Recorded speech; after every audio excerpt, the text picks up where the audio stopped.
Micro finance company office पर ताळा वागी जता रोकाणकारोए हंगामो मचाव्यो हतो। कापोद्रामां आवेली कंपनीमां पोताना रूपिया पाछा मेळववा माटे लोको एकठा थई गया हता। मूळ ओडिशानी कंपनी कच्छमां लोकोनी कमाणीना रूपिया भेगा करीने फरार थई गया हता। तेनुं सूरतमां पुनरावर्तन न थाय तेने लईने पण रोकाणकारो चिंतित बन्या छे। सूरतमां आ कंपनीनी कुल 15 ब्रांच आवेली छे, माटे हजारों रोकाणकारोमां रोष भभूकी रह्यो छे।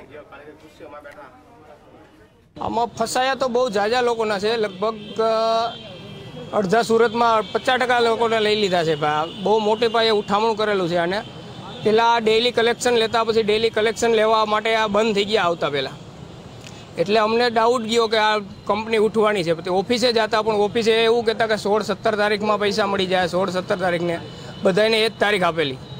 पछी 16-17 तारीख पछी पहेला अमे ज्यां चेक करवा गया तो ऑफिस ने ताळा लगावेला था। अहींया मंगलदीप में एक ऑफिस है, एक पर्वत पाटिया है, एक सचिन है। त्रणेय जग्याए गया तो त्रणेय जग्याए लोक लगावेला था। त्या माणसों भेगा थाय नीचे अने आज बात करता बधाय उठावणानी। और हमारा रोज का कलेक्शन लेने आते थे, 100 रुपया, 50 रुपया, 30 रुपया ऐसा, और हर महीने पैसे लेके जाते थे। वो एंट्री करते थे और पैसा लेने के लिए हम आए तो उनकी ऑफिस पे ताला लगा था। फिर हम आए तो दूसरी बार बोले अगले महीने आओ, अगले महीने आओ, ऐसे हमको घुमाते रहते थे। फिर हमने तपास किया तो बहुत से लोग हैं, हम जैसे रोज के 500 रुपया कमाना, 200 रुपया कमाना, गरीब आदमी के पैसे लेके लोग चले गए। और हम क्या